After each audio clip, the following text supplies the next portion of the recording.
Bueno, pues si os parece bien, vamos a comenzar ya. Ya hay bastantes de los inscritos conectados y supongo que durante los próximos minutos se conectarán. Por lo tanto, simplemente buenos días a todos. Vamos a dar comienzo a este webinar sobre la educación y la integración de las nuevas tecnologías que ha organizado CETEN hoy día 28 en la Semana de la Acción Mundial por la Educación. Primeramente quiero presentarme un poco, soy Almudena Muñoz, soy gestora de proyectos de CETEN. Como muchos ya sabéis, CETEN es el Centro Tecnológico del Mueble y la Madera de la región de Murcia y hoy voy a tener la suerte de ayudar y participar en este webinar sobre uno de los proyectos del centro. Antes de cederle la palabra para la primera intervención a José Francisco Pucho Forte, voy a hacer una breve introducción sobre la agenda de este webinar. Como podéis ver, la bienvenida y la apertura del evento correrá a cargo de nuestro director José Francisco Puche Forte. A continuación, Ainara Zubíllaga, que es la directora de Educación y Formación de la Fundación Cotec, hará una segunda presentación sobre la educación y la innovación en la era de la COVID y acabaré cerrando con la última presentación sobre la integración de tecnologías facilitadoras en la educación y en el sector manufacturero. Por todo esto, vamos a dar ya comienzo dándole la palabra a José Francisco Pucho Fuerte. José Francisco, cuando quiera. Muy bien, muchas gracias, Almudena. Pues en primer lugar, saludar primero a los panelistas de este webinar, Almudena, también a Ainara. Os veo bien, con lo cual ni siquiera os voy a preguntar. Creo que estáis bien y espero que así lo sigáis estando. Y sobre todo también a todos aquellos que habéis empleado o vais a emplear una pequeña parte esta mañana en conocer pues, los resultados de este proyecto que, como bien decía Almudena, pues estamos llevando a cabo desde el centro y que enmarcamos pues, precisamente dentro de las actividades relacionadas con la formación y la educación que el Centro Tecnológico hace muchísimos años viene haciendo. Y bueno, pues esta semana que es especial, es la Semana de la Acción Mundial por la Educación, pues creíamos que era un marco bastante interesante para poder hablar de la educación y también de esas tecnologías avanzadas. Y en el marco de este proyecto, uno de los muchos que estamos llevando desde el Centro Tecnológico a nivel europeo. Por enmarcar un poquito el proyecto, bueno, todos sabemos que la educación en general es un derecho humano fundamental y además clave para el desarrollo de todo ser humano. Y además tiene que ser algo que ocurra desde edades muy tempranas para los niños y para las niñas. Y de hecho, aquellas sociedades que esto lo tienen claro y que no solo tienen claro, sino que lo ejercitan dentro de sus políticas educativas, que educan por igual a los niños desde edades tempranas y además con independencia del género, del sexo, pues son aquellas sociedades que más avanzan, que más progresan, que menos desigualdades se encuentran dentro de las propias sociedades. Pero esto no es solo exclusivo de esa primera formación genérica, sino que cada vez más ocurre a lo largo de toda la vida de la persona y particularmente de la vida profesional, con lo cual necesitamos que a lo largo de esa vida profesional particularmente pues exista una formación continua, que es en esto en lo que se centra precisamente el proyecto, en esa formación continua, puesto que como todos estamos viendo, el mundo está en un constante cambio, en un constante cambio tecnológico que cada vez ocurre de una manera muchísimo más rápida. Las nuevas tecnologías que estamos utilizando en el ámbito profesional evolucionan a una velocidad que crece exponencialmente y casi no nos hemos acostumbrado o no hemos tomado constancia de cuál es la capacidad de una tecnología y ya viene otra que la complementa o muchas veces incluso llega a sustituirla. Y es absolutamente fundamental poder estar formado para, bueno, pues para integrarnos en una sociedad mucho más innovadora. Desde el Centro Tecnológico llevamos más de 25 años desde que el Centro Tecnológico se puso en marcha, ya en el año 94, cabalgando entre el mundo de la innovación y el mundo de la formación. A mí hay veces que me sorprende ver determinadas voces en instituciones, en empresas, hablando exclusivamente de innovación sin hablar de formación. Porque nosotros en el Centro Tecnológico siempre hemos tenido absolutamente claro que no existe, es imposible literalmente hablar de una empresa innovadora, una institución innovadora, una sociedad innovadora, sin hablar, a su vez, de la formación. La formación es la base para que luego se pueda innovar. Si no estamos educados, si no tenemos conocimientos adquiridos continuamente, es muy difícil que lo llevemos a nuestro día a día profesional y, por tanto, podamos innovar. Solo se innova cuando sabemos que estamos haciendo algo distinto. Y ese algo distinto tiene que ser o tiene que partir del conocimiento de que la realidad es de una manera y, por tanto, queremos diferenciarnos, ya sea a nivel de gestión empresarial, ya sea con unas nuevas tecnologías que incluimos dentro de nuestro proceso productivo o con una nueva metodología en cualquier ámbito, en cualquier departamento de la empresa, que haga precisamente que seamos mucho más innovadoras. En este concreto webinar de este proyecto Bracket, que habla sobre la educación y la integración de esas nuevas tecnologías, pues lo que se pretende es aportar una visión de cómo diferentes tecnologías, como la biotecnología o la nanotecnología, que son, bueno, pues determinados conocimientos que empiezan a tomar bastante fuerza, aunque vienen de muy antiguo, pero ahora bastante fuerza en su implicación en la industria, pues pueden ayudar a que los sectores industriales y particularmente los manufactureros, aquellos intensivos en mano de obra, pues sean más competitivos. De manera que contengan trabajadores mucho más formados de acuerdo a esos nuevos retos sociales, económicos y también, sobre todo, medioambientales. Con lo cual, como bien decía Almudena, pues durante esta próxima hora y media aproximadamente, pues vamos a contar con dos presentaciones. En la primera de ellas, pues tenemos la suerte, una verdadera suerte de contar hoy aquí, en este webinar, con Ainara Zubillaga, que es la directora de Educación y Formación de la Fundación COTEC. Que bueno, la Fundación COTEC, creo que poco podemos hablar de esta fundación que no se sepa ya, pues probablemente la fundación referencia de innovación a nivel nacional, yo diría incluso que internacional.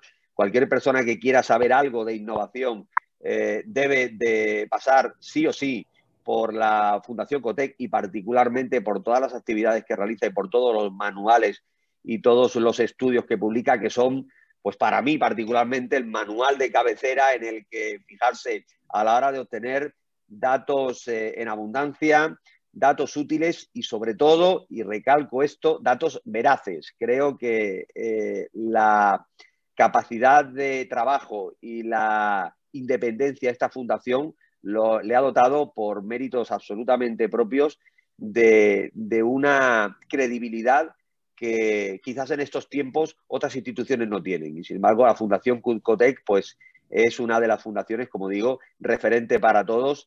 Y la verdad es que cuando algo viene de la Fundación COTEC, pues tiene ese marchamo de calidad, de veracidad y de rigurosidad que tanto le caracteriza. Por eso, en este caso, en el nombre de Ainara, quisiera felicitar a la Fundación COTEC por el trabajo que realiza y esperar que siga haciéndolo así de bien durante mucho tiempo. Y bueno, pues encontrar en nosotros siempre un apoyo absolutamente inestimable y nuestro más profundo reconocimiento.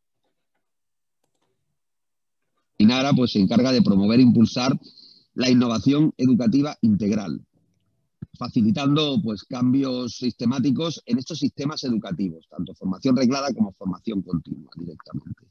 Y hoy pues nos va a venir a hablar de todos estos enfoques disruptivos y cómo particularmente pues este último año con esta COVID pues hemos tenido que evolucionar y hemos tenido que avanzar y ser mucho más innovadores también en la educación para no quedarnos detrás en el ámbito profesional.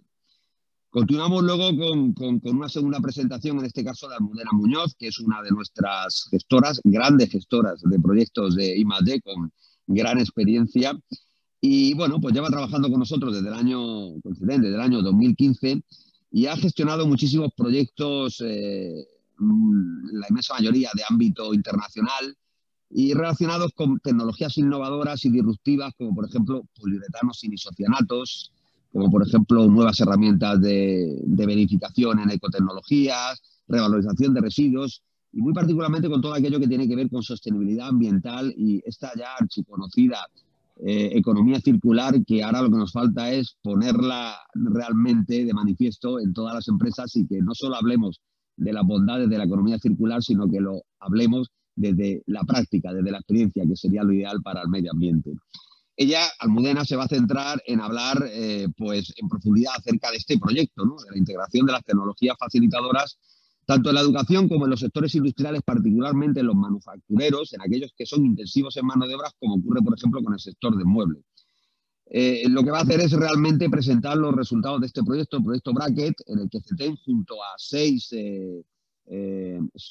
países socios, junto a socios de 6 países europeos, entre los que están Croacia, Eslovenia, Grecia, Polonia, también Letonia, pues llevamos trabajando desde finales del año 2018 en un proyecto que ha tenido una duración de prácticamente 2 años y medio, está casi que a punto de terminar, y en el que hemos pretendido acercar más a la industria esas tecnologías facilitadoras esenciales, esas tecnologías facilitadoras que en su día desde diferentes ámbitos europeos se pusieron encima de la mesa como aquellas en las que teníamos que apostar y teníamos que conocer, porque eran las tecnologías que, como su propio nombre indica, iban a facilitar precisamente esa evolución y esa evolución tecnológica de las empresas iban a ser fundamentales para que las empresas no se quedaran detrás directamente.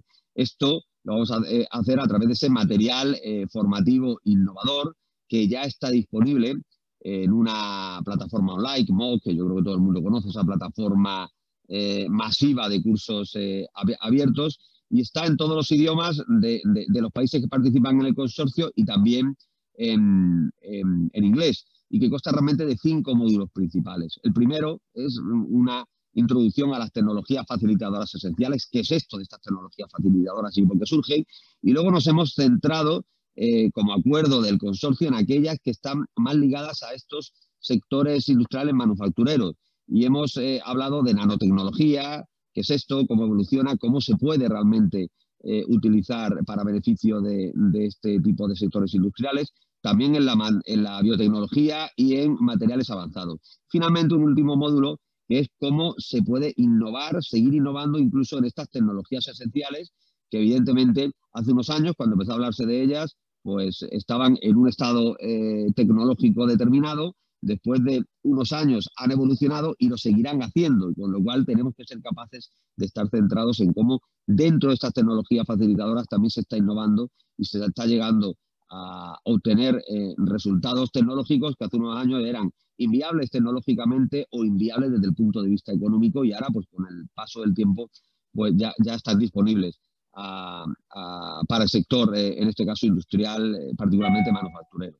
Nada más, yo voy a dejar paso ya al webinar, no sin volver a agradecer la participación, en este caso de Ainara y también de Almudena como panelistas en este webinar, y sobre todo de la gente que nos sigue y que ha mostrado interés por los resultados de este proyecto Bracket, y invitarles a que disfruten, a que evidentemente hagan todas las preguntas que quieran, porque aquí estamos más para responder dudas y responder preguntas que para contar cosas, que también, por supuesto, pero sobre todo que confíen en CETEN como centro tecnológico de referencia, en este caso en el ámbito del mueble, pero también en otros muchos ámbitos, porque estamos muy transversalizados, y en instituciones de I+D+I, no solo públicas, sino también privadas, como somos nosotros, asociaciones empresariales, que somos los que estamos continuamente impulsando la I+D+I para que se incorpore de manera eficiente y efectiva a las empresas. Muchas gracias a todos, y Almudena, te dejo la palabra para que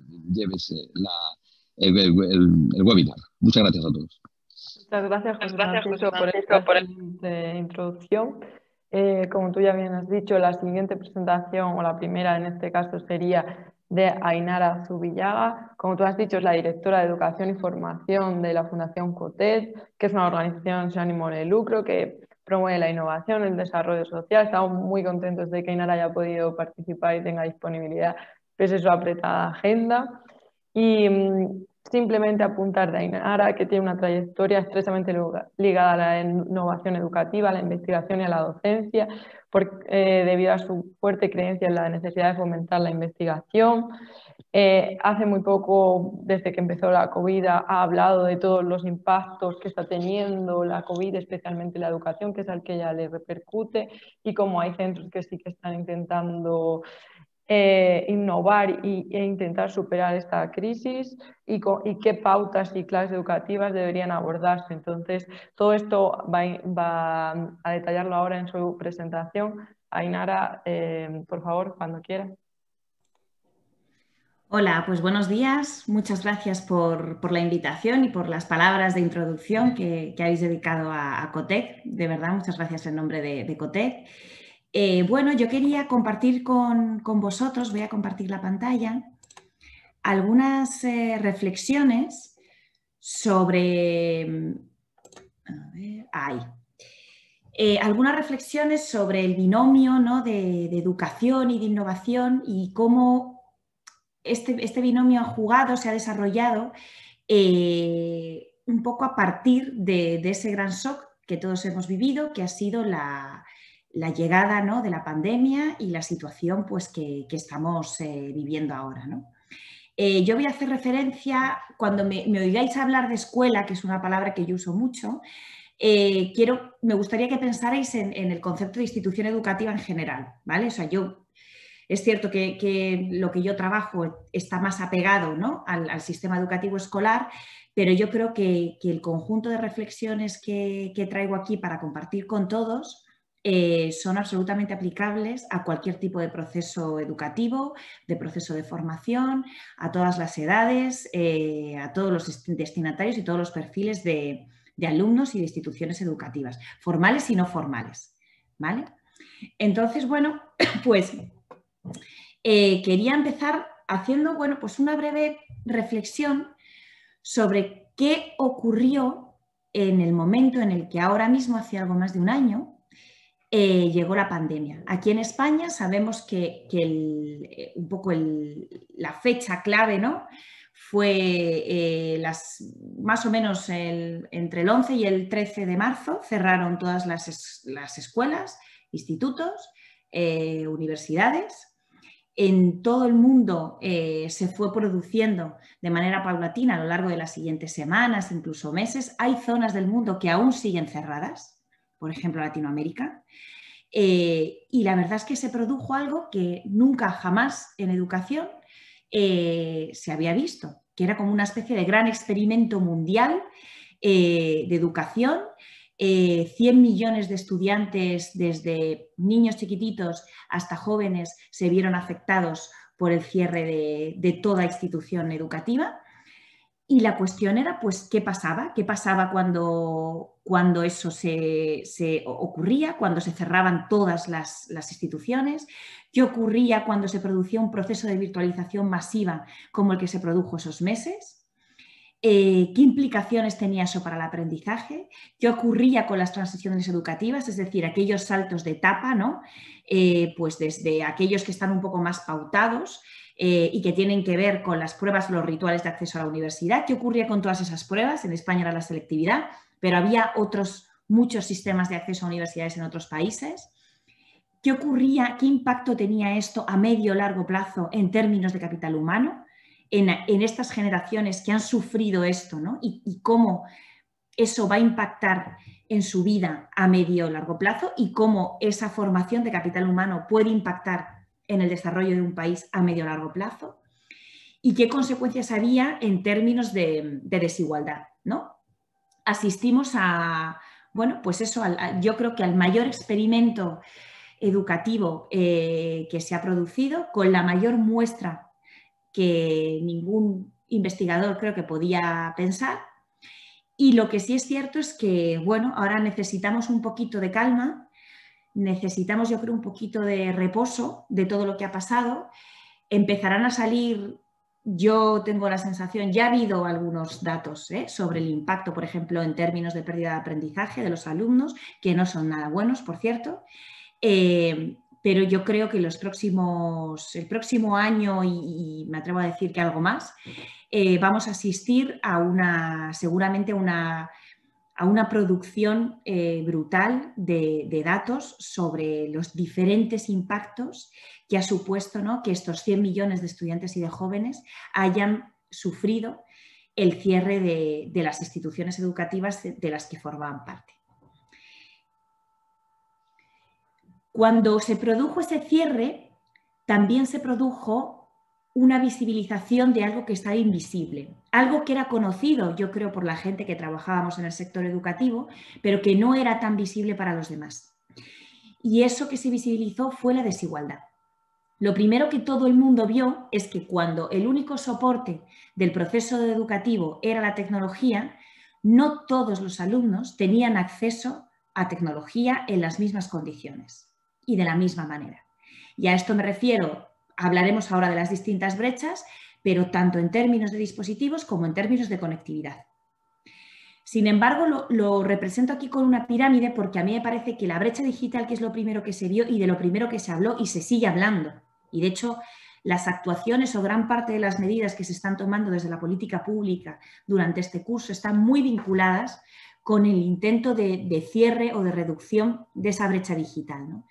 Pero a mí hay dos brechas que me parecen más relevantes, ¿no? Y que creo, de hecho, que por mucho que tapemos la brecha digital, si no las abordamos, el problema sigue estando ahí presente, ¿no? O sea, la brecha digital es una manifestación de una brecha educativa y a la vez es una manifestación de una brecha social. Cuando nosotros veíamos o teníamos alumnos que no podían conectarse porque no tenían ordenadores o porque solo había un ordenador en casa, pero eran 2 o 3 hermanos, más unos padres que estaban trabajando, o en institutos o en primaria se producía también situaciones de familias que cuando la escuela desaparecía, los padres tampoco podían dar soporte a esos alumnos porque carecían de la formación y de la capacitación como para poder acompañar o apoyar a sus hijos en esos procesos de aprendizaje, ¿no?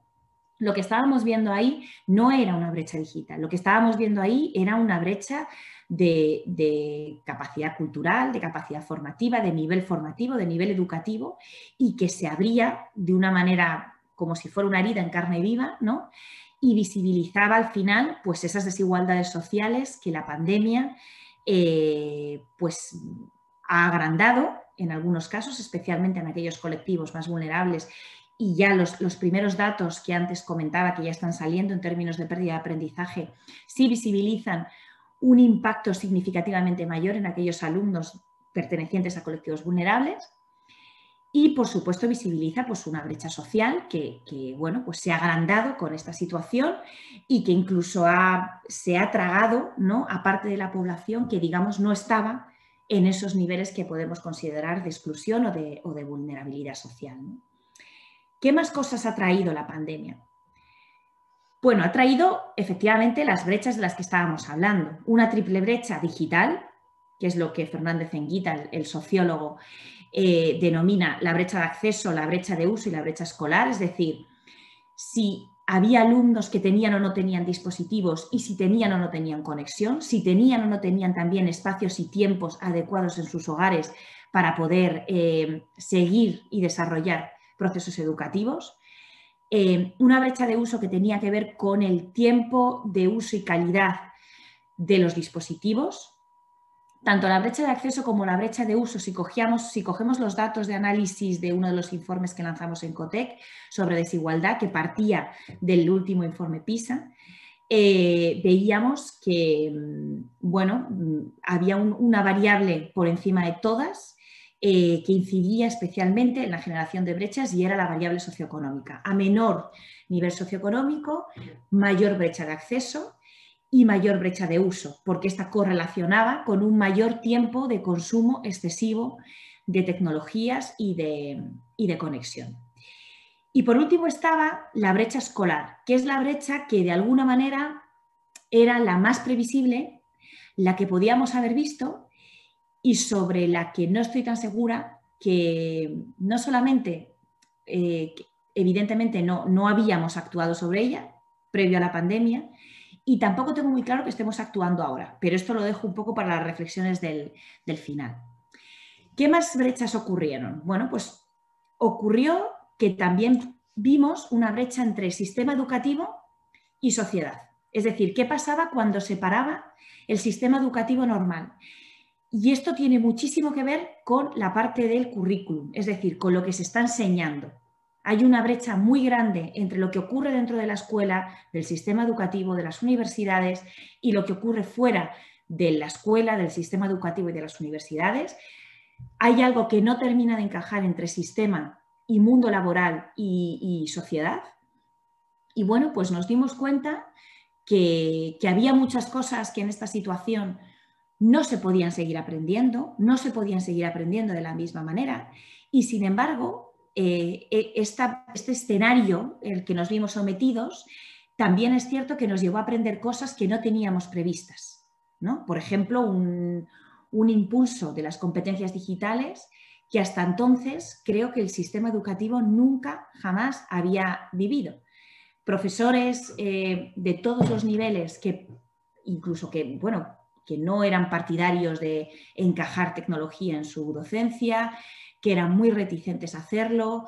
Yo en la universidad tenía compañeros que en el campus virtual no tenían ni siquiera subida la guía docente. Bueno, pues no tuvieron más remedio que de una u otra manera pues tener que dar algún tipo de respuesta, aunque fuera mínima, aunque no fuera de la calidad suficiente, aunque se podía haber hecho más, pero sí es cierto que creo que movilizó de alguna manera y aceleró, esta es otra cosa que luego reflexionaremos, cómo se han acelerado muchos procesos, aceleró situaciones sobre todo de digitalización del sistema, ¿no? Que hace 3 años hubiera sido impensable, ¿no? Yo muchas veces digo que, bueno, que la pandemia ha hecho en 3 meses lo que no había hecho ninguna política de tecnología educativa en 10 años. Y lo creo firmemente. Ahora la cuestión es si la dirección que hemos cogido y el ritmo que estamos cogiendo es el correcto, ¿no? ¿Qué más cosas ocurrieron? Bueno, pues en contra a lo mejor de muchos discursos que venían escuchándose desde hacía años, ¿no? Sobre todo derivado del boom de la tecnología, yo creo que la pandemia sirvió para encontrar el valor añadido que tenían las instituciones educativas, especialmente la escuela, en la etapa escolar. ¿Por qué? Pues porque la escuela es verdad que cerró, pero la educación no se paró, y esto lo vamos a ver luego. Vimos que la escuela y que las instituciones cumplían muchas funciones más allá de ser instituciones de formación, más allá de ofrecer procesos educativos y procesos de aprendizaje. Vimos que eran ejes vertebradores de la construcción de una sociedad. Es más, yo esto lo he comentado con algunos colegas profesionales, digo, el auténtico disparadero de salida de la pandemia, cuando la pandemia se nos cayó encima, fue el día que se nos dijo que la escuela cerraba. Ese día es el momento en el que yo recuerdo que todo el mundo pensamos, vaya, esto sí que es serio, estamos ante una situación que nunca jamás hemos vivido, y fue precisamente el cierre de la escuela, yo creo, lo que visibilizó y fue como la casilla de salida, ¿no? de ese tablero tan complicado, ¿no? que teníamos por delante por recorrer. Nos dimos cuenta, pues, por ejemplo, que sin escuela la conciliación era muy complicada. Todos los que hemos tenido hijos lo hemos vivido, lo hemos sufrido. Han sido unos meses muy duros de imposibilidad de jugar ese doble rol, ¿no? de apoyar a los niños en sus procesos de aprendizaje, de estar trabajando. O sea, y ahora este curso incluso, ¿no? Con que algunos, por ejemplo, en secundaria tienen modelos de semipresencialidad. Bueno, pues se sigue viendo, ¿no? ese rol de conciliación que juegan las instituciones educativas, ¿no? Por supuesto, de aprendizaje de muchas otras cosas que no son estrictamente las escolares, que no son los contenidos académicos, o de socialización. Aquí, claro, han perdido mucho los pequeñitos, los pequeños perdieron todo porque la pantalla no sustituía de ninguna manera ningún tipo de proceso de aprendizaje, pero lo cierto es que yo, por ejemplo, desde mi experiencia en la universidad, este año que estamos funcionando a medio gas, la pérdida sigue siendo enorme. O sea, y estamos hablando de personas adultas y estamos hablando en general, ¿no? de alumnos que manejan la tecnología de alguna manera, por lo menos de manera mínima, y que sí es cierto que lo que es el proceso de aprendizaje estricto podemos realizarlo pues como estamos aquí ahora, a través de estos cuadraditos a los que nos hemos acostumbrado a lo largo de este año, pero se siguen perdiendo muchas cosas. Y yo, por ejemplo, noto un cansancio ahora a final de curso. Empezamos el curso, yo creo, muy bien. Yo veía al alumnado incluso implicado, o sea, tenía ganas de volver a clase.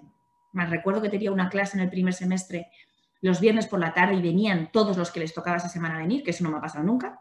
O sea, tenían ganas de ir, pero noto ahora un cansancio enorme. Noto que es un sistema que les ha desgastado a ellos, les ha restado muchísima motivación, nos hemos perdido cantidad de aprendizajes que se producían de estar con los otros y de convivir con los otros, ¿no? Y nos ha generado un cansancio final que estamos deseando ya que acabe el curso. Lo veo en las escuelas, lo veo en las universidades y también lo veo en el mundo laboral. O sea, veo también un mundo laboral que está harto de funcionar a través de pantalla, harto de no poder tener dinámicas pues con los compañeros, ¿no? Sobre todo espacios informales. Y entonces al final ahí te das cuenta, ¿no? que los procesos formativos están integrados por muchas más cosas que la simple transmisión de contenidos o adquisición de competencias estrictamente, ¿no? La clave ahora, claro, está en que cuando nos hemos dado cuenta que necesitamos estar juntos, pero también nos hemos dado cuenta de la potencialidad que tiene cuando a veces podemos estar separados, ¿cómo combinamos eso? ¿No? ¿Y qué nuevo valor añadido le vamos a otorgar a la presencialidad? Porque lo que no tiene sentido es que cuando nos juntemos, cuando eso se produce, estemos haciendo lo mismo que podríamos estar haciendo ahora mismo en un formato como este. Entonces, hay que hacer una reflexión, yo creo, profunda en cada uno de los niveles educativos, en cada uno de los contextos y en cada una de las situaciones de qué es lo que vamos a hacer que aporte valor añadido cuando estamos juntos y qué es lo que podemos seguir manteniendo, incluso en ocasiones se puede desarrollar mejor a través de la distancia y de los entornos online. Otra de las cosas que nos hemos dado cuenta es que efectivamente la tecnología ha sido la herramienta que ha permitido sostener, ¿no?, los procesos educativos durante estos meses. Si no hubiéramos tenido tecnología, la pérdida de aprendizaje hubiera sido infinitamente mayor. Esto es así, y nadie lo va a poder negar. Ha sido la herramienta, también es cierto, que nos ha servido, como he dicho antes, para visibilizar las brechas, porque la primera brecha que se ha visto ha sido la digital. Lo que ocurre es que se ha producido una tensión entre la reproducción y la creación.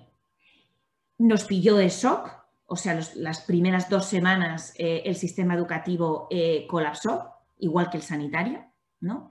Lo que no tengo tan claro es que el sistema educativo haya sabido dar respuesta tan rápida como el sanitario a la situación de colapso. Pero en educación se intentaron aplicar en muchas ocasiones reglas analógicas a contextos digitales y esto no funciona. Durante los meses de cierre de las instituciones educativas podíamos entender que era comprensible, ¿no?, derivado pues eso, del shock inicial de llegada de la situación, del no saber cómo reaccionar, etcétera. Era comprensible funcionar desde este marco de reproducción, ¿no? Ahora, este curso ya no es tan comprensible porque algo de tiempo sí ha habido para prepararse. Y creo que ni la administración ha hecho sus deberes al respecto y algunas instituciones educativas han respondido mejor que otras y las que han respondido mejor que otras está vinculado fundamentalmente con su cultura profesional, con la capacidad que han tenido o que ya tenían, partían de esa capacidad para poder trabajar en equipo, fundamentalmente. Creo que una de las grandes ventajas de esta situación y una de las cosas que se ha disparado es que el profesorado en general de todos los niveles ha visto la ventaja de trabajar con el otro, que es algo que el profesorado español no acostumbraba a hacer. Y creo y espero que esa sea una de las cosas que hayan venido derivadas de esta situación y que hayan venido para quedarse, ¿no?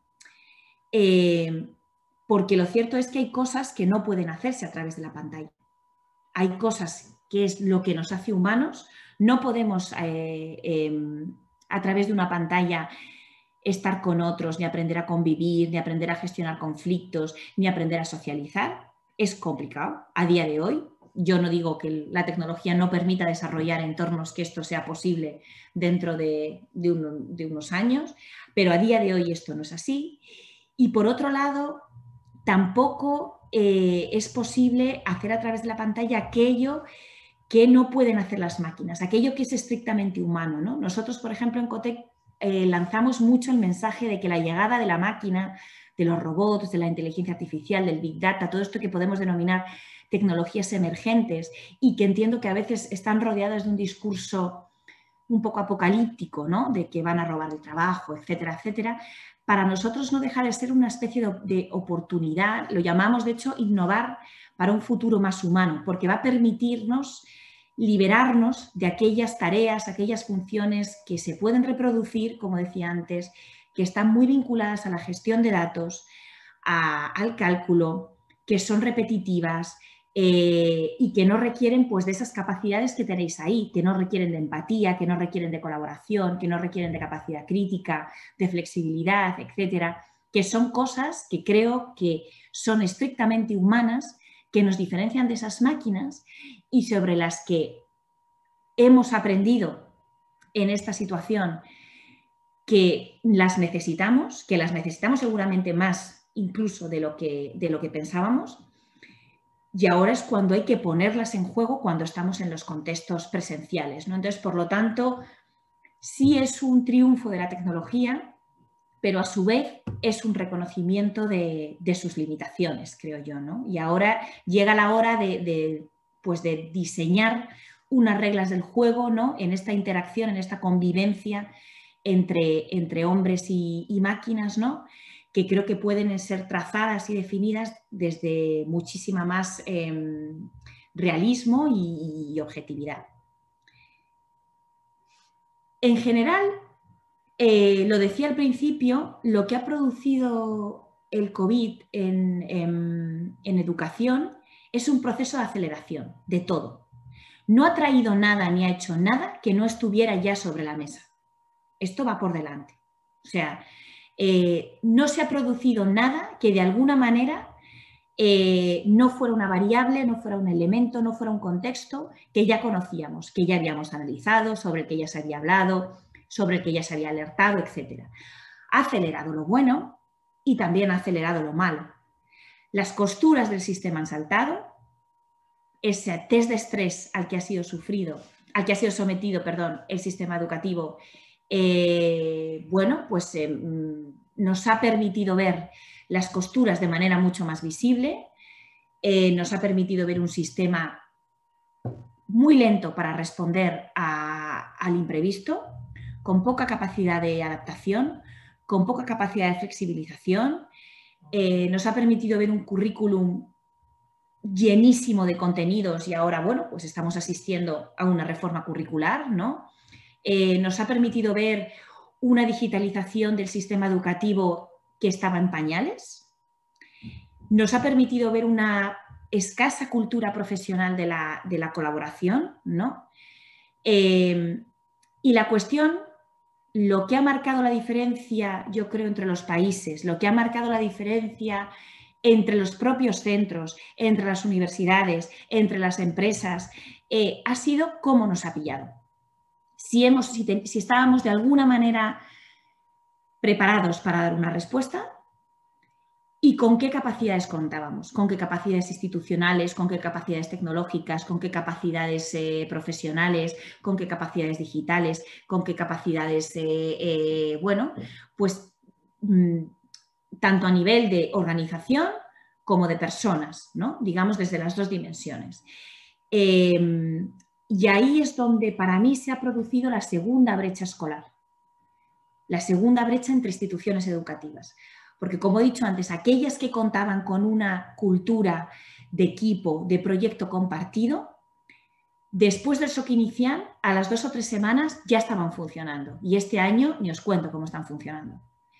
Aquellas que no, aquellas que están acostumbradas a trabajar desde la individualidad que muchas veces es un privilegio, pero a la vez creo que es una condena que te ofrece el aula como profesor y como maestro, esas están teniendo serias dificultades.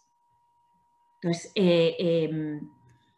esas brechas que se están produciendo nos tienen que hacer reflexionar muy mucho hacia dónde queremos ir y sobre todo hacia dónde tienen que ir las líneas de actuación y el desarrollo de futuro, ¿no? Hemos asistido, creo, y seguimos asistiendo, a un proceso de innovación forzada y forzosa. No ha quedado más remedio que buscar soluciones a una situación en la que jamás pensábamos que nos íbamos a ver. Soluciones con las que, o sea, que han tenido que surgir, ¿no? Pues de a veces procesos mentales, o sea, no complejos en el sentido de que sea complicado, pero sí bastante disruptivos, ¿no? Diría. Se ha producido un cambio tecnológico, eso es indudable. La cuestión ahora es si se ha producido un cambio cultural aparejado con ese cambio tecnológico, ¿no? Y por tanto, si se ha producido también un cambio de cultura profesional, como decía antes, ¿no? Y todos podemos hacer seguramente esa reflexión en cada una de nuestras instituciones, de nuestros lugares de trabajo, en lo que vemos a través del colegio de nuestros hijos o de gente cercana que tengamos, etcétera, ¿no? Se ha producido también una especie de tensión o de convivencia, pero bueno, entre las innovaciones tecnológicas y las innovaciones no tecnológicas, ¿no? Yo muchas veces digo que la tecnología a veces disfraza de innovación cosas que no lo son. Y es cierto que se ha producido, en este marco de reproducción que yo decía antes, se ha dado a veces mucho conservadurismo pedagógico, pero envuelto en una especie de vestido, ¿no? De experiencia de innovación digital, pero que lo único que hacía era reproducir procesos de pura transmisión y procesos estrictamente analógicos, ¿no? Se han producido innovaciones tecnológicas, efectivamente, derivadas sobre todo de la entrada de los dispositivos de manera masiva, pero para mí las más interesantes desde el punto de vista educativo son las no tecnológicas, las organizativas, las curriculares, por ejemplo, la capacidad que han tenido incluso algunas administraciones, por ejemplo Valencia, para introducir en su normativa la organización curricular por ámbitos de conocimiento. Esto es algo que me parece que hasta entonces era considerado una innovación educativa y que la pandemia, precisamente por este desbordamiento de currículum, puso sobre la mesa y que incluso algunas administraciones pues, han sabido integrarlo dentro de sus propios marcos legales, ¿no? O, por ejemplo, la posibilidad que se ha abierto de institucionalizar de alguna manera lo que denominamos en educación la codocencia, la convivencia de 2 o más profesores con un mismo grupo de alumnos, ¿no? Los desdobles han generado, pues bueno, ver ese potencial que tiene el hecho de varios profesores compartiendo un mismo grupo, ¿no? Y eso era una innovación educativa que también tenían algunos centros instalados, pero que no era la común. Y ahora, derivado también de esta innovación forzada y forzosa, pues se ha generalizado, ¿no? de manera mucho más clara, ¿no? También se han producido muchas innovaciones formales y no formales. ¿Qué quiero decir? La innovación no formal estalló en los primeros meses porque había que dar una respuesta rápida a una situación extraordinaria, pero pasado el tiempo, la cuestión es que aquella innovación que haya sido capaz de organizarse, de sistematizarse, de evaluarse, que no todas, es la que entiendo que se va a quedar. El resto no dejarán de ser, pues, ocurrencias, formas de salir, ¿no? Miradas de luces cortas, diría yo, pero sin visión estratégica de cambio de futuro, ¿no? Y aquí esto, bueno, pues habrá que pensarlo muy bien, por ejemplo, en términos de medidas desde las administraciones y en términos de políticas públicas, ¿no? Porque habrá que definir políticas públicas y más ahora que vienen los fondos europeos, hay un plan y hay una serie de directrices, de inversiones, de reformas que están por delante, de reformas que están llamadas a ser estructurales. Bueno, pues habrá que pensar precisamente cuáles, ¿no? son aquellas líneas que nos van a permitir llegar a esas reformas estructurales, ¿no? A llegar a ese cambio sistémico, ¿no? Y no a poner esas luces largas, a hacer esa planificación estratégica, ¿no? Y no a mirar solamente en cómo vamos a resolver este curso o cómo vamos a resolver este año, ¿no? Y se produce además también distintos desfases y tensiones, ¿no? Desfases entre lo que ocurre dentro del sistema educativo y lo que ocurre fuera, como he dicho antes. Esa brecha creo que ha quedado muy clara y muy evidente derivado del COVID. Y por otro lado, una tensión entre dos tipos de velocidades, entre una velocidad de un cambio tecnológico que cada vez es más deprisa y que además el hecho de que se haya producido de una manera tan acelerada en pandemia ha hecho todavía que sea un crecimiento exponencial, y una velocidad de adaptación, ¿no?, del sistema educativo que no deja de ser mucho más lento que de hecho muchos de los sistemas que nos rodean, ¿no? Ya para acabar, yo quería, bueno, pues compartir con vosotros algunos retos de futuro, ¿no? Cómo podemos minimizar esa brecha entre sistema educativo, mundo laboral y sociedad. El nuevo currículum creo que es una de las maneras de abordar, ¿no?, ese gap que existe, no solamente en contenidos, hay contenidos que deberían estar enseñándose y no se enseñan, sino también en procesos, en formas de enseñar, en formas de aprender. Es una oportunidad también para integrar otros agentes educativos más allá del profesorado, ¿no?, dentro y fuera de las instituciones. La pandemia creo que también ha puesto de manifiesto que ha habido muchos otros agentes que han participado, han ayudado y han apoyado al sistema educativo durante estos meses, y estos agentes creo que sería bueno conservarlos y darles un rol. Y por otro lado, cada vez va a ser más necesario integrar la educación formal con la no formal. O sea, las instituciones educativas no son las únicas que generan procesos de formación, no son las únicas que educan, y creo que hay muchos aprendizajes fuera de ellas que de alguna manera tienen que relacionarse y integrarse, incluso formalizarse o acreditarse, diría, de alguna manera, ¿no? Entonces, esto es un reto que tienen por delante, ¿no?, que tiene la escuela en su medida, pero la universidad de manera, yo creo, clarísima, ¿no?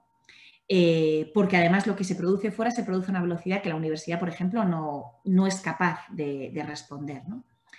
Otro gran reto, sin duda, es la digitalización del sistema, pero a un doble nivel. Al nivel que se está produciendo, sí, de dotación de dispositivos, de capacitación docente, de capacitación de alumnos, etcétera, incluso ahora de apoyo a familias, pero también de uso de la tecnología dentro, en las tripas del sistema educativo, entendido como sistema público, como administración pública, ¿no?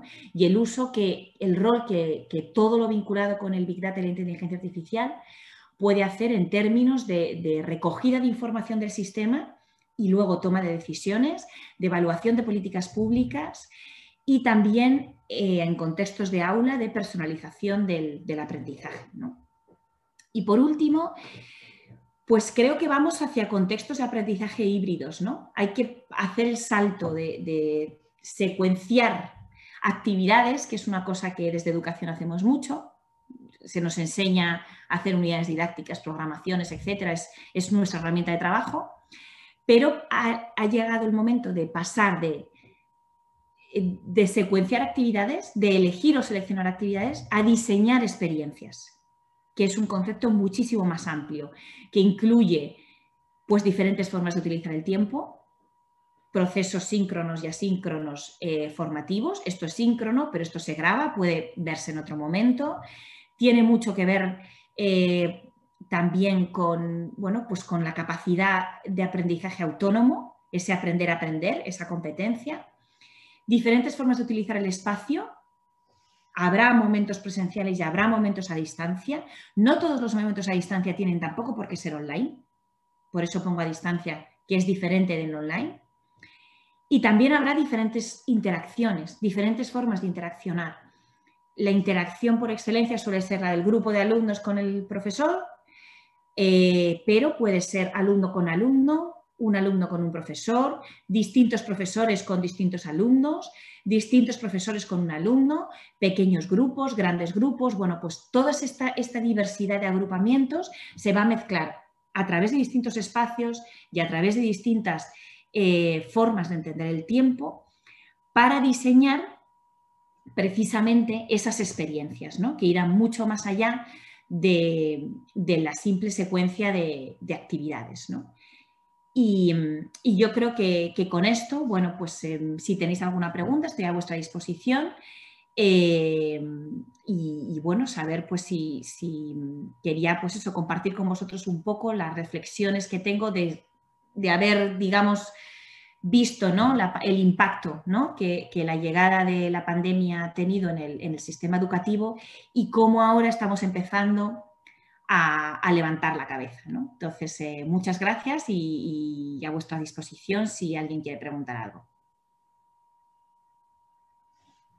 Muchas gracias, Ainara. Creo que, bueno, en tu presentación todos me incluyo, todos nos sentimos identificados porque de una forma u otra hemos visto el colapso que la COVID-19 ha hecho en nosotros a nivel educativo, laboral. Todos tenemos, si no hijos, primos, sobrinos, a todo el mundo vivió sobre todo al principio esa incertidumbre, ese ver cómo poder compaginar el trabajo, el estar encerrados en casa con la educación, y creo que en general este es un tema que debería preocuparnos a todos porque obviamente la educación es nuestro futuro, pero a la vez también el mundo laboral requiere un cambio y una sistematización de una educación para estar actualizado con los nuevos requerimientos que hay. Respecto a preguntas, tenemos una ya, entonces si quieres, aunque al final podamos entrar en más detalle y demás, te voy a hacer la pregunta que nos hace uno de los asistentes. Comenta, por ejemplo, que le gustaría saber qué contenido formativo echas en falta en el currículum. Antes sí que has dicho que creías que como en el currículum español había deficiencias, entonces supongo que irá un poco por ahí. Bueno, el currículum español tiene deficiencias fundamentalmente derivado del enfoque y de lo enorme que es.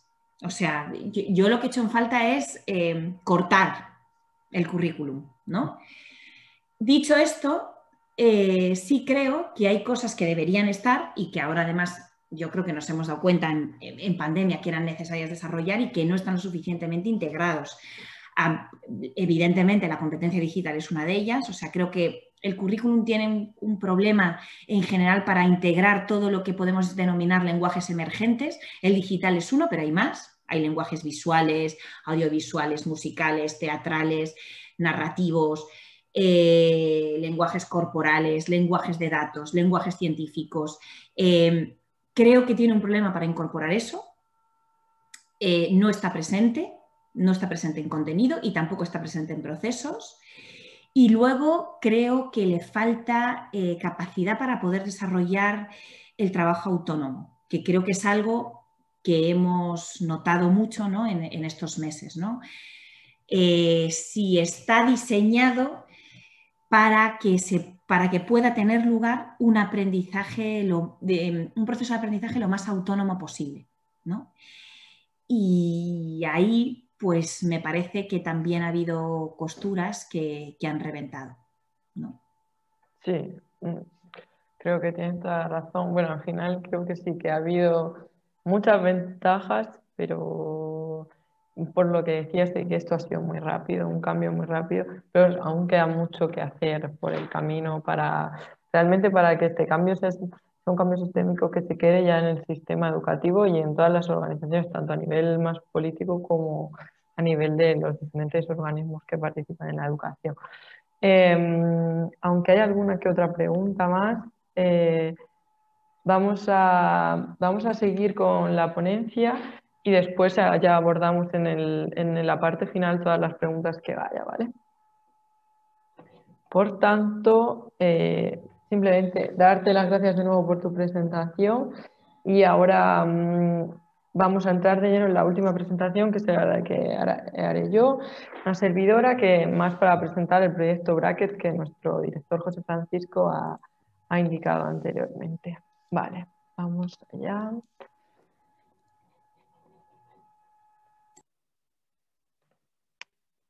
Bien. Perfecto. Pues vamos allá con esta última presentación de este webinar de hoy. La presentación está titulada como la integración de tecnologías facilitadoras en la educación y en el sector manufacturero, proyecto Bracket. A ver, ¿qué pasa? Vale. Voy a hablaros un poco de una contextualización general del proyecto. Este proyecto GRACET tiene un nombre más largo que se titularía Potenciación de un enfoque de formación novedoso e innovador de las tecnologías facilitadores esenciales. Este proyecto ha sido cofinanciado por el programa Erasmus+, el anterior programa Erasmus+, que iba desde 2014 hasta 2020, concretamente la acción clave de cooperación para la innovación y el intercambio de buenas prácticas. Este tipo de proyecto estaba dentro de la acción de asociaciones de cooperación en la formación profesional y ha sido un proyecto que comenzó a finales de 2018, concretamente en noviembre, y que va a finalizar justo a finales de esta semana, en este abril. ¿Cuál ha sido el objetivo principal de este proyecto? El objetivo de este proyecto ha sido transferir las tecnologías facilitadoras esenciales a la formación profesional a través de un desarrollo de contenido formativo no formal, innovador, abierto y disruptivo. Para ello también se habían establecido una serie de objetivos específicos para intentar abordar durante el proyecto. El primero de ellos era elaborar un currículum o un plan de estudios conjunto que desarrollara y fomentara las nuevas competencias de los estudiantes, tanto de educación y formación profesional, pero también de los trabajadores de la industria, porque como ya he dicho en su presentación, nosotros también hemos identificado esos gaps o esas brechas entre lo que se oferta, formación profesional y la necesidad de la industria por desarrollarse, avanzar y poder adquirir las nuevas herramientas que hay hoy en día, ya sea digitalización o en este caso tecnologías tipo nanotecnología, biotecnología, etc. El segundo objetivo específico que teníamos era cómo llevar a cabo esta implementación de las tecnologías en la educación. Para ello se creó un contenido formativo abierto en una plataforma de aprendizaje y learning, un MOOC. Y finalmente, el objetivo que más tenemos a más largo plazo y que estamos intentando evidenciar con los primeros pilotos y testeos de estudiantes es cómo el aprovechamiento de estas tecnologías y de este curso formativo puede ofrecerles oportunidades de empleo y mejorar la empleabilidad de las personas, ya sea de estudiantes que buscan sus primeros empleos o de trabajadores que intentan mejorar sus competencias para poder quedarse a la vanguardia de las necesidades de los sectores tradicionales e industriales. Para intentar maximizar el impacto y la idea de este proyecto, decidimos hacer un consorcio transnacional donde CETEM participó con otros 6 socios, de 5 países europeos. Concretamente, el líder de esta propuesta fue IRMO, que es el Instituto de Desarrollo y Relaciones Internacionales croata. Asimismo, trabajamos con Denmark Computers, que es un socio ITEC de creador de plataformas educativas en Polonia. Después vimos muy importante también la inclusión y la integración de centros de FP para que hicieran el testeo y para que nos dieran su opinión y estuvieran en contacto con esa parte más educativa, y por ello incluimos al socio Eurofortis y LUS, que son 2 centros de FP de Letonia y de Eslovenia. Finalmente, contamos también con la ayuda de otro centro tecnológico como nosotros, esta vez de Eslovenia, y nos reunió muy enfocalizado también en la madera y en la experiencia con nuevos materiales y nuevas propiedades, y acabamos con la Universidad de Thessaloniki para intentar, aunque abordásemos principalmente la formación profesional, también tener en cuenta las necesidades de las universidades y de la educación superior. ¿Por qué surgió la idea de este proyecto? Bueno, nosotros por un lado, como centro tecnológico y asociación empresarial, creemos que es fundamental el papel de la industria y hacer llegar sus necesidades a la educación o incluso a las políticas que se van ejerciendo tanto a nivel regional como nacional o incluso europeo. La industria en nuestra economía, tanto la europea como la española, es fundamental, y sobre todo para las pequeñas y las medianas empresas. En Europa, hablando parece poco, ya hay 25 millones de pymes. Estas empresas emplean alrededor de 100 millones de personas, lo que representa la mitad casi del Producto Interior Bruto europeo. Por tanto, abarcar sus necesidades y intentar que estén a la vanguardia es un aspecto clave para la economía y para la sociedad en la que vivimos. La Unión Europea impulsa constantemente la innovación para intentar dotarse de todos los medios y herramientas necesarias para abordar los grandes retos a los que se enfrenta. Antes, hasta el año pasado, pensábamos que era más cambio climático, eficiencia energética, todo más medioambiental ahora, y también educativo, pero ahora la COVID-19 ha hecho replantearse en general todos los retos en los que abordamos e intentar trabajar con todos ellos. Para adquirir esta innovación, el proceso tecnológico siempre ha sido la fuente fundamental de la que se ha utilizado, porque era la que más incrementaba la productividad y la competitividad de las empresas. La historia ha demostrado que las nuevas tecnologías emergentes han estimulado la innovación. Ahora mismo, si pensamos en tecnologías emergentes, lo primero que nos viene a la cabeza es la industria 4.0, como ya dice Ainara, como el Big Data, la inteligencia artificial puede ayudar a cualquier sector, ya no solo la industria, como estamos abordando ahora mismo en esta presentación. Entonces, siempre hemos visto que las tecnologías estimulan la innovación y son muy importantes. Dentro de este contexto europeo de estimulación de la innovación aparecieron las tecnologías facilitadoras esenciales, TFE en castellano o el acrónimo KET, que es el más conocido, el que normalmente se habla en inglés y en cualquier política.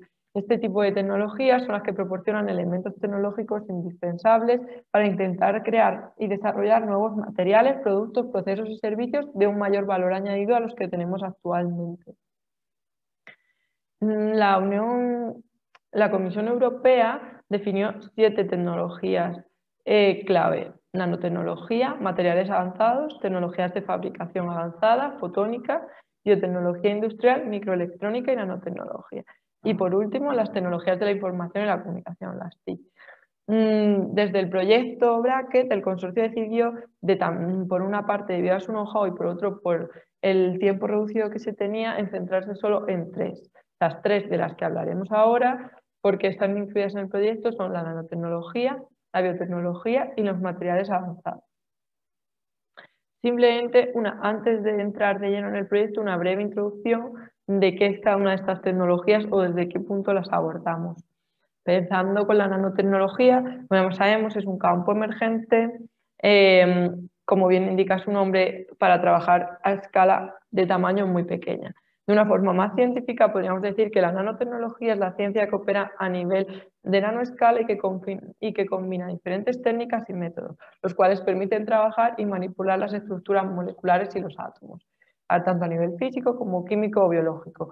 Todos conocemos nanotecnologías porque ya ahora mismo se están incluyendo en casi todos los materiales y productos de nuestra vida cotidiana, por ejemplo, nanotubos de carbono, nanopartículas de plata, etc.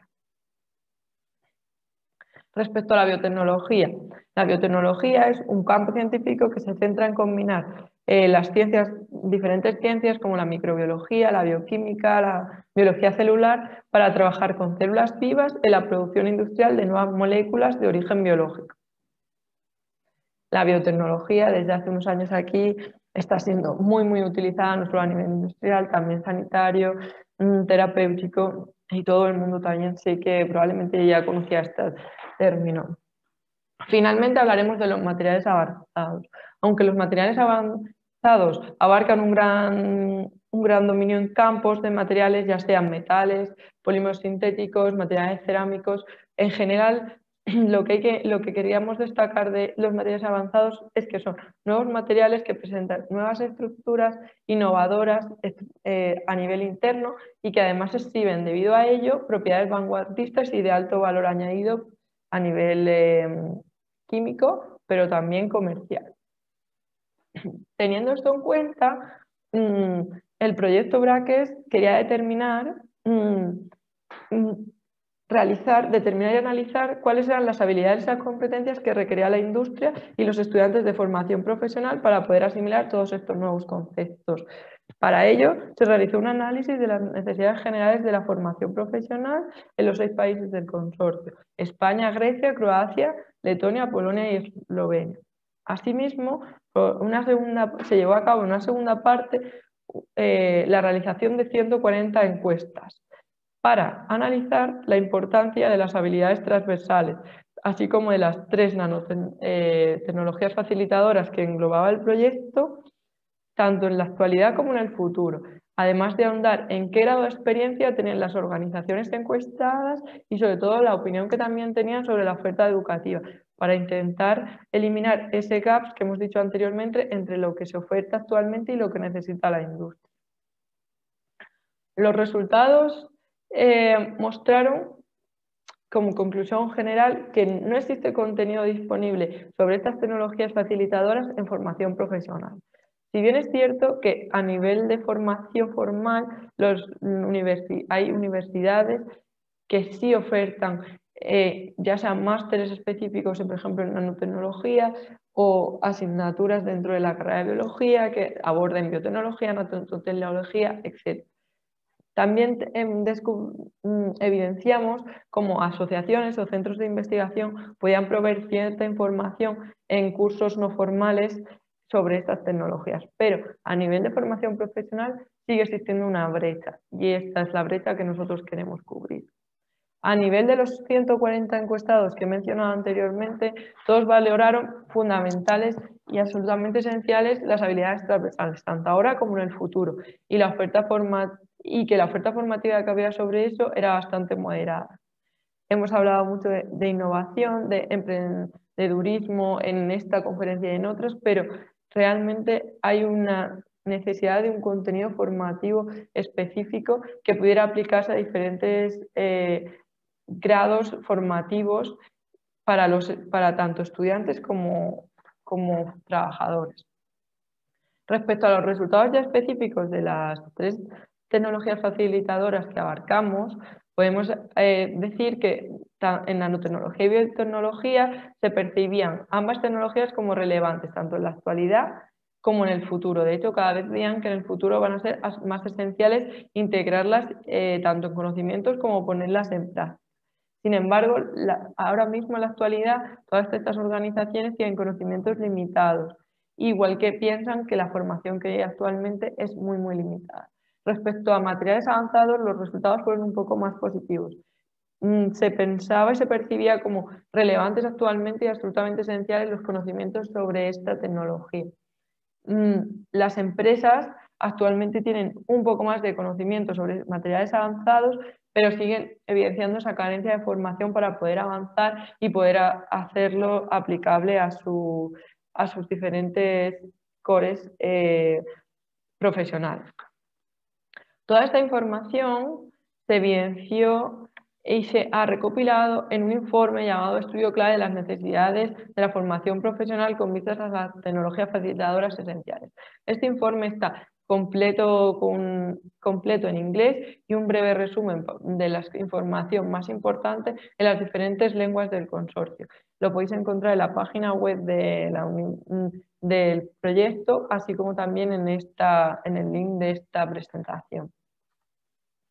Ya entrando de lleno en los resultados obtenidos sobre este análisis, el consorcio procedió a realizar un plan de estudios conjunto.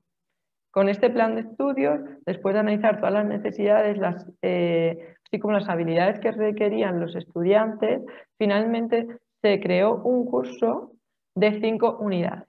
Las 5 unidades, como ya se ha dicho ya ha comentado José Francisco al inicio de este webinar, son introducción a las tecnologías facilitadoras esenciales, nanotecnología, biotecnología, materiales avanzados y, por último, innovación en las tecnologías facilitadoras esenciales. En total, este curso tendría una duración de 113 horas y está reconocido con 4,5 puntos o créditos de FP, de formación profesional. En general, aunque podáis verlo muchas horas, como luego explicaré más adelante, se puede hacer por partes, por unidades, no conlleva tanto tiempo y podéis ocupar todo el tiempo que necesitéis. Para que sepáis un poco más en detalle qué abarca cada una de las unidades, voy a hacer una breve introducción de cada subunidad integrada en las unidades y un poco qué es lo que se espera que el estudiante aprenda.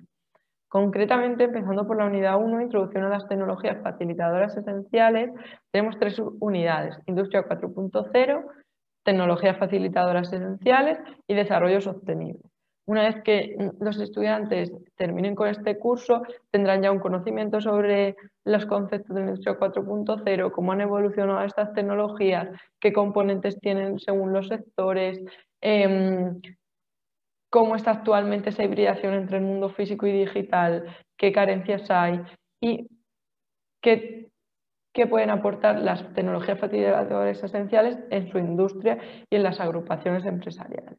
Finalmente, los estudiantes aprenderán sobre los riesgos y las expectativas de la sostenibilidad y sobre ciertos factores políticos, económicos y sociales que el desarrollo sostenible engloba. Respecto a la unidad 2, nanotecnología, tendríamos 3 subunidades: fundamentos de la nanotecnología, aplicaciones actuales y emergentes en 3 áreas de las que hemos considerado más importantes: alimentos, medicamentos y materiales, y por último, legislación. Creemos clave que el alumno conozca todos los principios éticos y las normas legislativas en cuanto a nanotecnología y sobre la protección de sus desarrollos a través de propiedad intelectual, patentes y otro tipo de protecciones de explotación. Asimismo, creemos que sin ejemplos reales es difícil asimilar contenidos. Por eso hablaremos de 3 áreas concretas de desarrollo de la nanotecnología: el sector alimentario, la medicina y los materiales, como he dicho. En la unidad 3, en la tercera unidad, que es de biotecnología, tenemos 4 subunidades: los fundamentos de la biotecnología, las aplicaciones actuales y emergentes de la misma, una subunidad sobre biocatalizadores y biotransformación, y por último también legislación. En cuanto a materiales avanzados, contaremos también con 4 subunidades: productos avanzados de madera reconstituida, materiales sustitutos de la madera, productos avanzados para la edificación con madera en masa. Y por último tendremos, por un lado, los materiales de carbono, grafeno, fullereno y nanotubos de carbono, y por último los adhesivos y resinas renovables. Al final, el estudiante logrará saber e identificar los diferentes procesos de fabricación con resinas y adhesivos bio, así como dónde puede utilizarlos. Sabrá identificar cómo se produce o cómo pueden producirse diferentes materiales a través del grafeno y del carbono, que son materiales muy tendencia actualmente, sobre todo el grafeno, que lleva unos años donde está siendo implementado en diferentes industrias. Por último, también sabremos diferentes compuestos de madera para hacer materiales avanzados. Finalmente, la quinta unidad tendrá 5 subunidades para hablar sobre la innovación en estas tecnologías facilitadoras. Comenzaremos por la gestión de la innovación, la propiedad intelectual, seguiremos por las capacidades empresariales, por el liderazgo, por la financiación de estos tipos de proyectos con tecnología, y finalmente abordaremos un poco nuevos métodos de enseñanza y aprendizaje, porque creemos que en la industria a veces no tienen o no conocen todas las herramientas y las ventajas que pueden tener, por ejemplo, las plataformas colaborativas de educación, las nuevas tecnologías de enseñanza, para poder aprovecharlas y maximizar el impacto y el ecosistema industrial.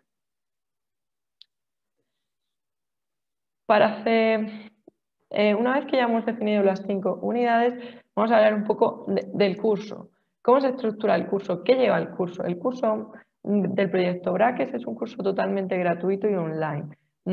Es de navegación libre, por lo que vosotros podéis entrar en él y podéis elegir a qué unidad de las 5 entrar. Ya podéis empezar por la 1. Nosotros los hemos puesto en un orden que consideramos oportuno para la enseñanza, pero podéis ir alternando orden, podéis entrar simplemente en una de las tecnologías facilitadoras y las otras no os convencen tanto o no abarcan vuestro know-how empresarial. Podéis elegir como vosotros consideréis oportuno. Es libre, podéis entrar hoy, pausarlo durante una semana y continuar la semana que viene, etc. Y como he dicho, gratuito y online, permitiendo que os conectéis tantas personas como queréis de la misma organización y en el momento y en el sitio en el que vosotros consideréis oportuno. Dentro de este material, el curso está estructurado en diferentes tipos de material formativo.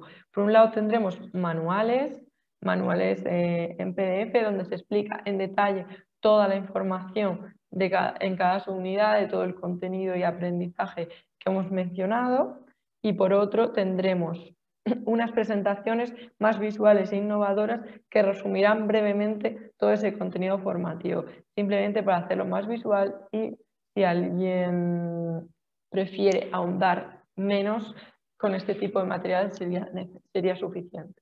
También tenemos unos vídeos introductorios de qué se abarca en cada unidad y de qué contenidos de aprendizaje tiene el curso Bracket. Y por último, ya a nivel de la plataforma tenemos un foro donde podéis compartir dudas, podéis compartir también las mejores prácticas y experiencias que hayáis tenido en las empresas si habéis intentado ya implementar las nuevas tecnologías, o simplemente alguna experiencia fallida, algo que pensáis que para otras industrias o para otras personas podría ser de utilidad y tenga valor añadido. Finalmente, también contamos con unas cuestiones de aprendizaje y evaluación de asimilación de los contenidos. Podéis hacerlas, son todas, la mayoría son tipo test, tenéis varias opciones de repetición si os equivocáis, podéis, como el material formativo se puede descargar, podéis visualizarlo y apoyaros en él para completar las preguntas que se os haya olvidado o no tengáis claras. Es totalmente libre y bastante sencillo de realizar.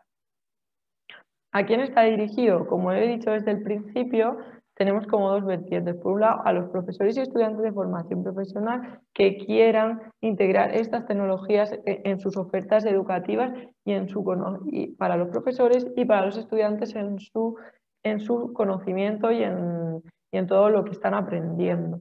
Por otro lado, tenemos a la industria, tanto a managers como trabajadores, gente que quiera integrar esas tecnologías ya en sus empresas, bien porque quieren hacer nuevos productos o bien porque creen que esas tecnologías facilitarían y harían sus procesos industriales. Asimismo, creemos que también puede ser de interés para asociaciones empresariales que trabajan con empresas constantemente, clústeres que pueden aconsejar a todos sus asociados. Y por último, como he dicho, al ser un curso abierto y online, cualquier persona interesada en la temática o en el curso es bienvenido y puede realizarlo, porque no necesita ningún requerimiento previo, formativo o profesional. ¿Dónde, cuándo y cómo podemos encontrar este curso Bracket? Bueno, esto se puede encontrar en una plataforma de enseñanza online que se ha creado específicamente para el proyecto. Aquí tenéis el link para entrar, bracket.erasmussite.moc. Podéis entrar cuando queráis porque ya está disponible desde el principio del mes. Podéis hacer el curso, ya bien sea en castellano como en inglés o en cualquiera de los otros idiomas del consorcio, griego, esloveno, letón, etc. Podéis entrar, como he dicho antes, cuando queráis, os registráis y podéis empezar esta semana, que seguir la semana que viene, etcétera, etcétera. Entonces es totalmente abierto y de navegación libre para que cubra las necesidades de los estudios, de cada persona que entre, que era lo que nosotros realmente queríamos, que cubriera y ayudara según las necesidades específicas de cada persona.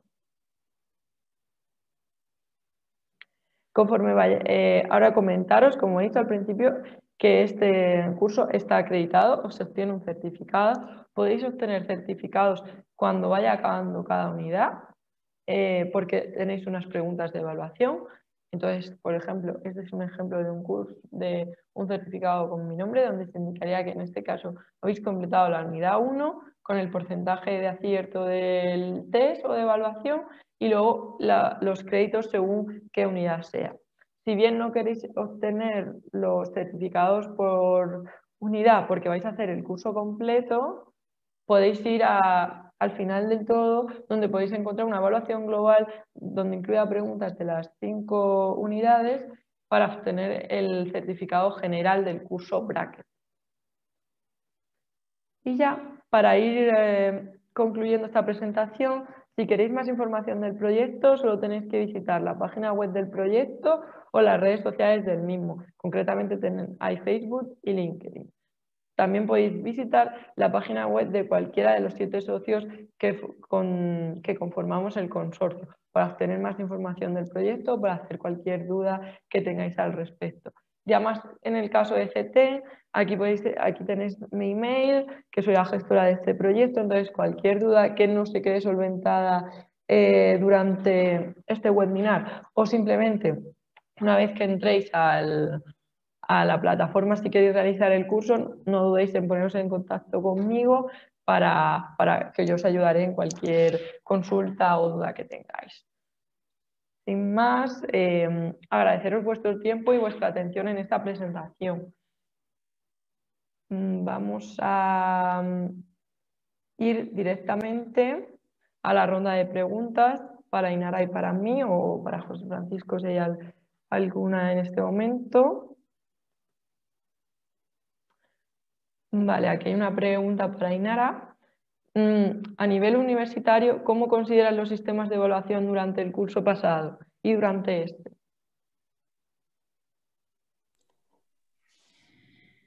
Bueno, pues la evaluación ha sido una de los caballos de batalla, yo creo, de la pandemia. De hecho, yo creo que fue el debate sobre el que se articuló todo el debate público de educación en el último trimestre, ¿no? Bueno, pues, ¿cómo los considero? Pues, a ver, la universidad es difícil contestar esa pregunta porque la universidad, la variedad es enorme en disciplinas, en profesorado, en perfiles, entonces cada uno, pues digamos que ha tomado, ¿no?, opciones que son muy personales. A mí el contexto universitario me parece que es un buen contexto para optar por otros, para usar otras herramientas de evaluación que no son las estrictamente tradicionales, como los exámenes. Entiendo que en un contexto de distancia este tipo de pruebas encajan mejor, ¿no?, que el examen al que a lo mejor muchos profesores están acostumbrados a poner. Y bueno, la cuestión es saber que esas pruebas reflejen adecuadamente, digamos, pues la adquisición de lo que los alumnos han hecho, de lo que se espera de la asignatura, de las competencias que se supone que tienen que adquirir, ¿no? El uso de rúbricas pues ayuda a esto porque sistematiza el proceso. Cuando yo hablaba antes de innovaciones formales y no formales, pues esto tiene mucho que ver, ¿no? La rúbrica orienta al alumno a hacer la actividad, yo creo, y mejora la adquisición de la competencia. Y por otro lado, al profesor también nos ayuda a, bueno, pues a encajarlo, ¿no?, luego en el sistema, ¿no? Aún así, pues hay de todo. Hay profesores que efectivamente no han querido desechar el examen como prueba. Y bueno, pues también los sistemas, o sea, desde el punto de vista del dispositivo ha habido plataformas pues, que no han absorbido tanta cantidad, ¿no?, de pruebas, cuestionarios, etcétera, y creo que eso es uno de los focos en los que se ha puesto, de hecho, el interés, ¿no?, y el esfuerzo este año para que las plataformas puedan abordarlo. Pero a mí, fíjate que me parece un poco oportunidad perdida, si es eso. O sea, si enfocamos esta situación como el cómo reforzar la parte más tecnológica, ¿no?, de las plataformas para poder dar cabida a exámenes, creo que estamos perdiendo la oportunidad de introducir, no estoy diciendo que haya que desechar el examen, pero sí variar las formas de evaluación y generar una evaluación final que esté compuesta por diferentes herramientas, desde diferentes dimensiones, ¿no?, y que permita un poco ofrecer una foto un poco más completa del alumno. Sí, yo o sea, a nivel personal diré incluso, por ejemplo, ahora en un máster online que estoy realizando, que los exámenes, los trabajos individuales están muy bien, pero a veces, por ejemplo, simplemente la integración de un trabajo en grupo te permite ver una visión completamente diferente de esa persona e incluso dejarle que adquiera otros conocimientos y otras capacidades que él solo no va a adquirir, ya sea si estuviera en clase o ahora mismo online, dependiendo un poco de cada situación. Pero creo que a veces nos quedamos con la tradición, con el tradicionalismo del examen y nos quedamos ahí. Gracias, Ainara. Vale, vamos con la siguiente pregunta. ¿Se pueden descargar los materiales formativos del proyecto Bracket? Sí, se pueden descargar. Tendréis los vídeos sí que no se pueden descargar directamente porque están subidos a YouTube, aparte de encontrarse también en la página web del proyecto. Pero luego todo lo que son los manuales y las presentaciones lo podéis descargar para verlo offline cuando queráis. Simplemente necesitaréis entrar posteriormente si queréis los certificados para poder hacer el examen dentro, que ahí sí necesitaréis conexión. Tengo otra pregunta para ti, Ainara, por aquí. ¿Cómo abordarías la brecha de uso de tiempo y calidad que has comentado antes? Bueno, esto está vinculado sobre todo con ofrecer otras opciones de ocio que permitan a los alumnos que ese ocio no esté volcado solamente en el ocio de pantalla, ¿no? Y esto es lo que se ve que tiene una relación muy directa con el nivel socioeconómico, al contrario, por ejemplo, que la de acceso. La de acceso a menor nivel socioeconómico hay menor acceso a dispositivos y aquí ocurre al revés. A menor nivel socioeconómico hay mayor, por ejemplo, uso de consumo de pantallas y de conexión a Internet, más de 4 horas de media, frente al quintil, por ejemplo, socioeconómico más alto, que está en torno a las 2. Esto quiere decir que aquellos alumnos que están en clases sociales más favorecidas pues tienen otras opciones, ¿no?, de ocio, seguramente porque los padres también pueden y se preocupan y buscan, ¿no?, esas opciones. Entonces, esto es una de las, yo creo, de los retos, ¿no?, que tiene por delante esa integración de la que yo hablaba antes, de lo no formal dentro del sistema, ¿no?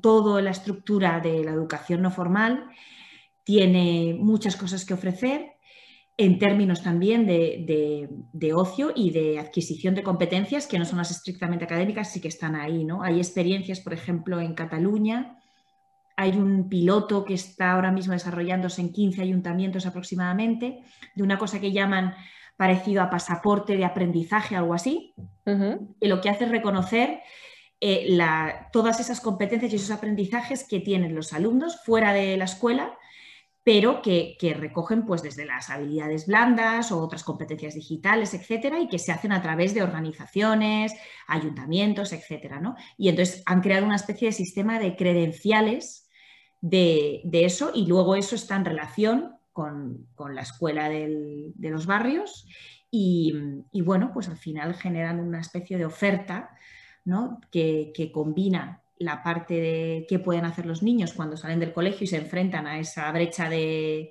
uso, ¿no?, y de tiempo y de calidad, con una opción, ¿no?, de ocio saludable que además está repercutiendo e integrándose simultáneamente con la parte formal del sistema, ¿no? Y eso me parece un piloto muy, muy interesante.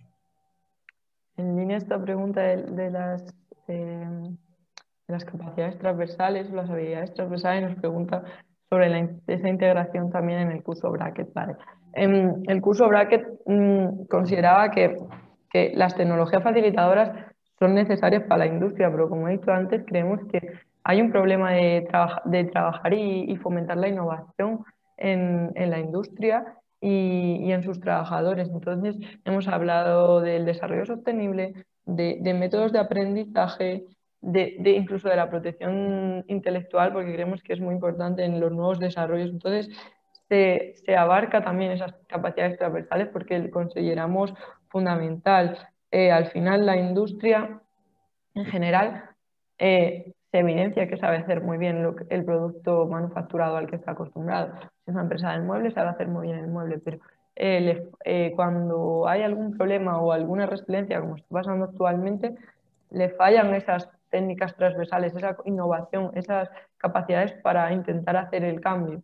Entonces, por eso han sido también integradas en este curso Bracket. Como hemos dicho antes, en la unidad 1 y en la unidad 5. Siguiendo con las preguntas, por aquí tenemos otras. Ainara, esta es para ti. Se está hablando últimamente de cambiar las metodologías de enseñanza por unas menos memorísticas. ¿Crees que esto favorecería los cambios que indicas sobre la enseñanza en lenguaje digital, autonomía del alumno, etcétera? Bueno, se está hablando más que cambiar metodología, se está hablando de cambiar el currículum y la metodología es una parte del currículum, pero no solo. Sí, claro, la reforma curricular está en la línea de un enfoque competencial y por lo tanto menos memorístico. Esto hay que entenderlo, o sea, no consiste en que cogemos los contenidos y los tiramos, que es el debate público que está ahí sobre la mesa y que es erróneo y es mal enfocado, porque a quien lo oigáis decir eso es que no sabe lo que es un currículum de enfoque competencial. Entonces, lo que sí es cierto es que existe un tiempo limitado en la escuela y hay una cantidad de contenidos y esos conocimientos los podemos o abordar desde la amplitud, es decir, desde la cantidad, o lo podemos abordar desde la profundidad. Si tú coges cualquier evidencia científica respecto a los procesos de aprendizaje, te dirán que son los conocimientos profundos los que se relacionan entre ellos, los que se escalan, los que se llevan a otras áreas y los que permanecen a lo largo de la vida y los que además luego puedes usar para otras asignaturas o para otras cosas de la vida, ¿no? Son en definitiva los que te proporcionan un aprendizaje real, profundo y sostenible, ¿no? Esto, o sea, no es una cosa que lo diga yo, es que lo dice toda la investigación, ¿no? de psicología de la educación. Entonces, bueno, la reforma curricular, claro, lo que apuesta es por precisamente no es quitar los contenidos o quitar la memoria, sino intentar reducirlos, porque el tiempo es el que es en la escuela, y esto lo tenemos que tener claro, para poder entrar de manera más profunda, abordar algunos de ellos, ¿no? Y algunos que se dan, de hecho, yo me atrevería a decir que son caducos, o sea, pertenecen a una realidad social que no es la que tenemos ahí fuera, como he dicho antes, ni social ni laboral, o sea, no encaja con lo que es ser ciudadano hoy día, con lo que es el trabajador hoy día, y en cambio hay otros muchos temas que no están presentes, ¿no? Y otros que de hecho están ocultos, ¿no? Porque al final el currículum es una selección y alguien la hace, quiero decir, no es una selección neutra, ¿no? Pero sí, evidentemente esta reforma está en la línea yo creo, de intentar tapar esa brecha, intentar mediar en esa brecha que yo hacía referencia entre lo que pasa dentro de la escuela y del sistema educativo y lo que pasa afuera, ¿no? Y por otro lado, pues también es cierto que desde un punto de vista de educación comparada, que se llama, nos coloca a nivel de los países que nos rodean, ¿no? Que no tienen un currículum tan sobrecargado ni tan memorístico como el que nosotros tenemos aquí planteado. Es el eterno dilema de calidad-cantidad, ¿no? Que a veces pasa. Pero probablemente todos hemos estado todos hemos atendido a clase en diferentes niveles y si te preguntan qué te acuerdas, pues habría que hacer una reflexión profunda de si te acuerdas de todo o de qué y por qué. Pero bueno, que muchas veces creo que también afecta pues ¿Y cómo lo aplicas? Que eso es una clave del currículum competencial, es decir, el desarrollo de competencias parte de la base de que el conocimiento está para ser aplicado. Entonces, claro, la cuestión no es saber álgebra, sino para qué usas el álgebra. Claro, ¿Qué contextos lo usas y dónde le ves, dónde generas funcionalidad, ¿no? al aprendizaje? Efectivamente. Pues revisando, si no hay nadie más que quiera hacer ninguna pregunta, tanto el chat como las preguntas están todas contestadas, pues simplemente vamos a dar por concluida esta jornada. Ainara, agradecerte enormemente tu participación y todas tus aportaciones. Creo que aparte de darnos un enfoque completamente desde el campo, tú más que nadie como tú puedes saber todo lo que está pasando, nos has invitado mucho a la reflexión y a ver qué es lo que, pues, por dónde vamos a poder ir encaminados y cada uno que en sus diferentes aspectos laborales o personales cómo puede ayudar a que esto no sea simplemente una cosa transitoria que hemos tenido que pasar, sino que los beneficios que vengan para quedarse y las desventajas que estamos teniendo del COVID, como hemos hablado de la distancia, la peor sociabilización, pues que eso sí que se quede en el olvido. Así que sin más, muchísimas gracias de nuevo por tu participación y a todos. Gracias a vosotros. Y a todos los asistentes por este tiempo. Os he dejado en el chat, como habéis pedido, también los enlaces tanto de la plataforma educativa como de la página web del proyecto.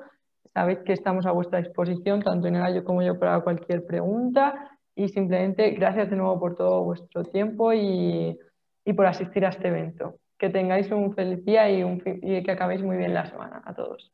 Gracias. Hasta luego. Hasta luego.